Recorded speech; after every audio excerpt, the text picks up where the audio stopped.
Hello dears, welcome back to തൊണ്ട kitchen recipes. ഇന്നത്തെ എൻ്റെ വീഡിയോയിൽ ഞാൻ നിങ്ങൾക്ക് ഷെയർ ചെയ്യാൻ പോകുന്നത് നല്ലൊരു സ്നാക്കാണ്. ഇപ്പോൾ നോയമ്പൊക്കെ തുടങ്ങിയിരിക്കുകയല്ലേ, നോമ്പുതുറ, പിന്നെ ഇഫ്താർ വരുന്ന അതിൻ്റെയൊക്കെ കാലമാണ്. അപ്പോൾ പകൽ മുഴുവനും വെള്ളം പോലും കഴിക്കാതെ നോമ്പെടുത്ത് ടയർഡായിട്ടിരിക്കുമ്പോൾ നമുക്ക് കുറച്ച് എനർജറ്റിക് ആകാൻ പറ്റിയ ഒരു സ്നാക്കാണ് ഞാൻ നിങ്ങൾക്ക് ഷെയർ ചെയ്യാൻ പോകുന്നത്. Stuffed banana fry. ഞാനിവിടെ 2 ഏത്തപ്പഴം പുഴുങ്ങി അതിൻ്റെ തൊലി കളഞ്ഞ് നടുക്ക് ഇങ്ങനെ കത്തി കൊണ്ട് വരഞ്ഞ് ഓപ്പണാക്കി വെച്ചിരിക്കുകയാണ്. പിന്നെ വേണ്ടത് 1/2 കപ്പ് തേങ്ങ വേണം. തേങ്ങ ചിരകിയതാണ് കേട്ടോ. പിന്നെ 1/4 കപ്പ് നുറുക്കിയ കശുവണ്ടി വേണം. അതുപോലെ തന്നെ 1/4 കപ്പ് ചെറുതായി നുറുക്കിയ റേസിൻസ്, പിന്നെ ഒരു 1/4 ടീസ്പൂൺ ഏലക്കാപ്പൊടി. ഇത്രയും സാധനങ്ങൾ മതി. പാൻ ഒന്ന് ചൂടായി കഴിയുമ്പോൾ അതിലേക്ക് 1 ടീസ്പൂൺ ഗീ ചേർത്ത് കൊടുക്കുക. ഗീ ഒന്ന് ചൂടായി വരുമ്പോഴേക്കും അതിലേക്ക് നമുക്ക് നുറുക്കിയെടുത്ത് വെച്ചിരിക്കുന്ന കശുവണ്ടി ചേർത്ത് കൊടുക്കാം. ഗീ ഇതിൽ കൂടുതൽ വേണമെങ്കിൽ നിങ്ങൾക്ക് ചേർക്കാം കേട്ടോ. പക്ഷേ 1 ടീസ്പൂൺ ഗീയുടെ ആവശ്യമുള്ളൂ ഇവിടെ. ഇനി ഈ കാഷ്യൂസ് ഒന്ന് പതുക്കെ ഒന്ന് ചൂടായി കഴിയുമ്പോഴേക്കും അതിലേക്ക് നമുക്ക് ക്രഷ് ചെയ്ത് വെച്ചിരിക്കുന്ന റേസിൻസ് ചേർത്ത് കൊടുക്കാം.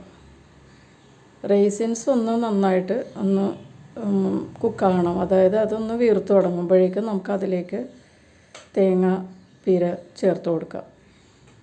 എന്നിട്ട് തേങ്ങയും ഇതെല്ലാം കൂടി ഒന്ന് നന്നായിട്ട് മിക്സ് ചെയ്യുക. തേങ്ങയിലേക്ക് നമുക്കിനി 1 ടീസ്പൂൺ പഞ്ചസാരയും ടേസ്റ്റിന് വേണ്ട ഉപ്പും കൂടി ചേർക്കാം.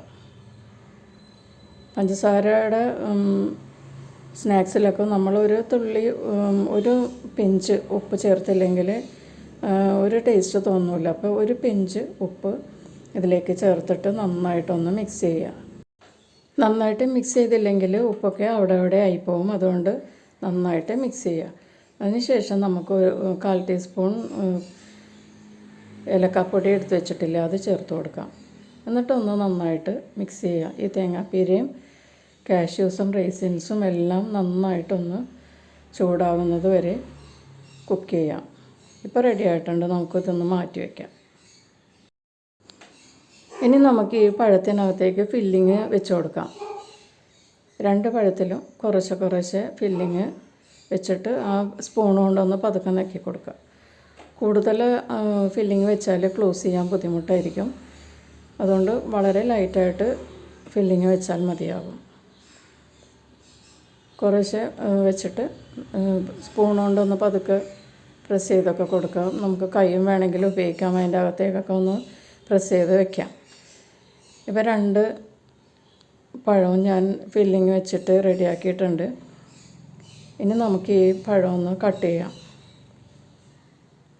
3-4 ഒക്കെ നമുക്ക് ഇഷ്ടമുള്ള പോലെ നമുക്കിതൊന്ന് കട്ട് ചെയ്യാം. പതുക്കെ വളരെ സ്ലോലി കട്ട് ചെയ്തെടുക്കാം. പഴം പൊട്ടിപ്പോകരുത്. ഇതുപോലെ ഇങ്ങനെ കട്ട് ചെയ്തെടുക്കാം. ഞാനിത് ഒരെണ്ണം ഫില്ലിങ് കുറച്ച് കൂടിപ്പോയി, അതാണ് കുറേ കൂടുതൽ ഓപ്പണായിട്ടിരിക്കുന്നത്.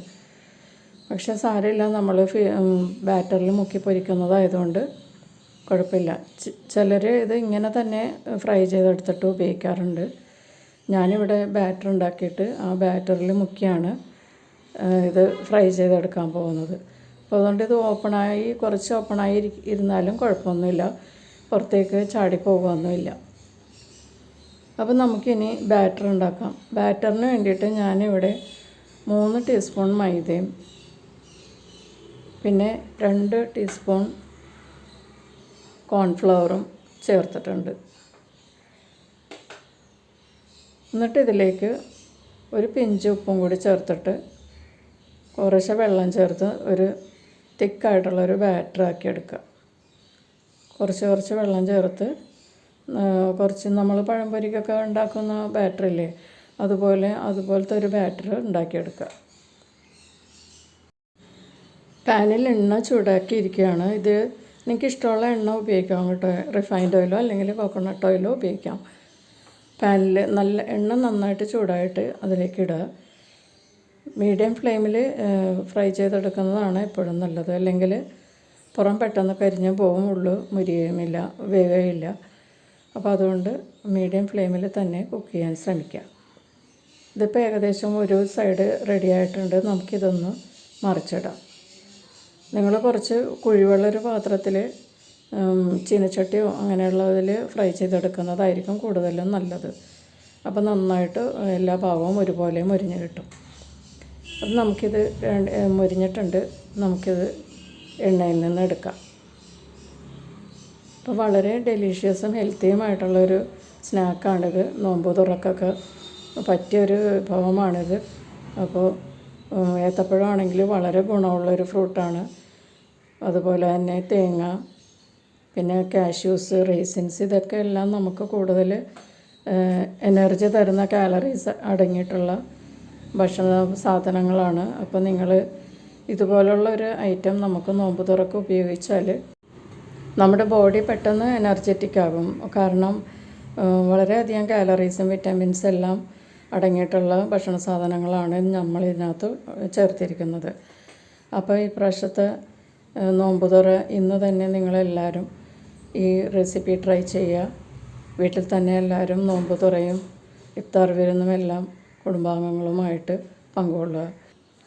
അപ്പോൾ അല്ലാഹുവിൻ്റെ കൃപയും അനുഗ്രഹവും ചൊരിയുന്ന ഈ റമദാൻ മാസത്തിൽ നിങ്ങൾക്ക് എല്ലാവർക്കും നല്ലൊരു നോയമ്പ് കാലം ആശംസിക്കുകയാണ്. അപ്പോൾ നല്ല നല്ല നോയമ്പ് തുറ റെസിപ്പിയുമായിട്ട് ഞാൻ നിങ്ങളുടെ അടുത്ത് വീണ്ടും വരുന്നതായിരിക്കും. അപ്പോൾ അതുവരേക്കും ബായ്. Thank you.